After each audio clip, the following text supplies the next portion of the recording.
ہماری قوم نے شہدا کو دفن کیا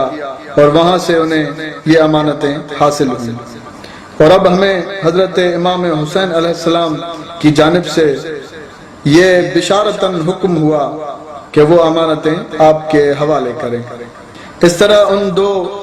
کربلا سے آئے ہوئے بزرگوں نے وہ امانتیں سید مورشاہ کے حوالے کی اور تعزیہ کربلا کا نقشہ پیش کیا اور کہا کہ یہ وہی نقشہ ہے جو ہماری قوم نے مزار اطہر حضرت امام حسین علیہ السلام پر سب سے پہلے سائے کے لیے بنایا تھا۔ یہ دونوں بزرگان کچھ عرصہ روڑی شہر میں سید مورشاہ کے مہمان رہے اور تعزیہ کربلا کے حوالے سے کچھ اور بھی راز ان کے گوش گزار کیے جن میں وقت اور دن کا بھی تعین تھا۔ ان دو بزرگوں میں سے ایک کا یہی انتقال ہو گیا جن کا مدفن سید مورشاہ کے مزار کے برابر مسجد عراق روڑی میں ہے اور عراق فقیر کے نام سے مشہور ہے، اور دوسرے بزرگ کچھ عرصہ بعد واپس کربلا عراق روانہ ہو گئے۔ یہ ساری امانتیں اور احکامات ملنے کے بعد جب پہلی مرتبہ محرم الحرام کے مہینے کا آغاز ہوا تو سید مورشاہ نے بتائے ہوئے طریقے اور نقشے کے مطابق 8 محرم الحرام کے دن اور 9 محرم الحرام کی رات تعزیہ کربلا کا کام شروع کیا، اور حکم امام کے مطابق علاقے کے مومنین کو دعوت بھیجی گئی کہ صبح نماز فجر سے پہلے تعزیہ کربلا معلّہ برآمد ہوگا۔ اندر مسجد کربلا شریف میں سید مورشاہ اپنے رازدار ساتھیوں کے ہمراہ پردے میں بحکم امام تعزیے کے کام میں مشغول رہے، اور مسجد کے باہر مومنین ساری رات گریہ ازاری کرتے رہے۔ جس وقت یہ تعزیہ کربلا کے برآمد ہونے کا وقت ہوا تو تعزیے کے راستے میں سے تمام شمعیں گل کی گئیں اور مومنین نے یا حسین کی صداؤں میں تعزیہ کربلا کو اپنے کندھوں کو اٹھا لیا، اور آج تک یہ سلسلہ اسی طرح جاری ہے۔ جب تعزیہ پاک آگے بڑھ کر اس وقت کے بعد شرع عالم غوث و مجتہد حضرت سید حیدر شاہ حقانی کے آستانے کے نزدیک پہنچا تو ان کے کانوں پر یا حسین کی صدائیں آنی شروع ہوئی، تو وہ اپنی عبادت چھوڑ کر اپنے بیٹوں سمیت باہر آئے اور تعزیہ کربلا معلّہ میں حضرت امام حسین علیہ السلام کی زیارت سے مشرف ہوئے، اور نور امامت کی تجلی دیکھ کر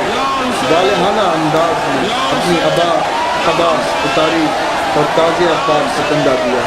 اور گریہ کناں ہو کر عرض گزار ہوئے کہ یا امام پاک، آپ میرے قریب سے گزر کر جا رہے ہیں، میری دعوت قبول فرمائیں۔ جس کے جواب میں حضرت امام حسین علیہ السلام نے حضرت مورشاہ کی طرف اشارہ کیا کہ ہم ان کے مہمان ہیں اور آپ ان سے رجوع کریں، اور پھر مورشاہ نے فرمایا کہ ابھی ہماری قبر فقیر کے آستانے کی طرف روانگی ہے، شام کو آپ کے مہمان ہوں گے۔ 9 محرم الحرام اذان فجر سے قبل رات کے اندھیرے میں تعزیہ پاک قبر فقیر کے آستانے پہ پہنچا اور دوپہر تک قیام کیا۔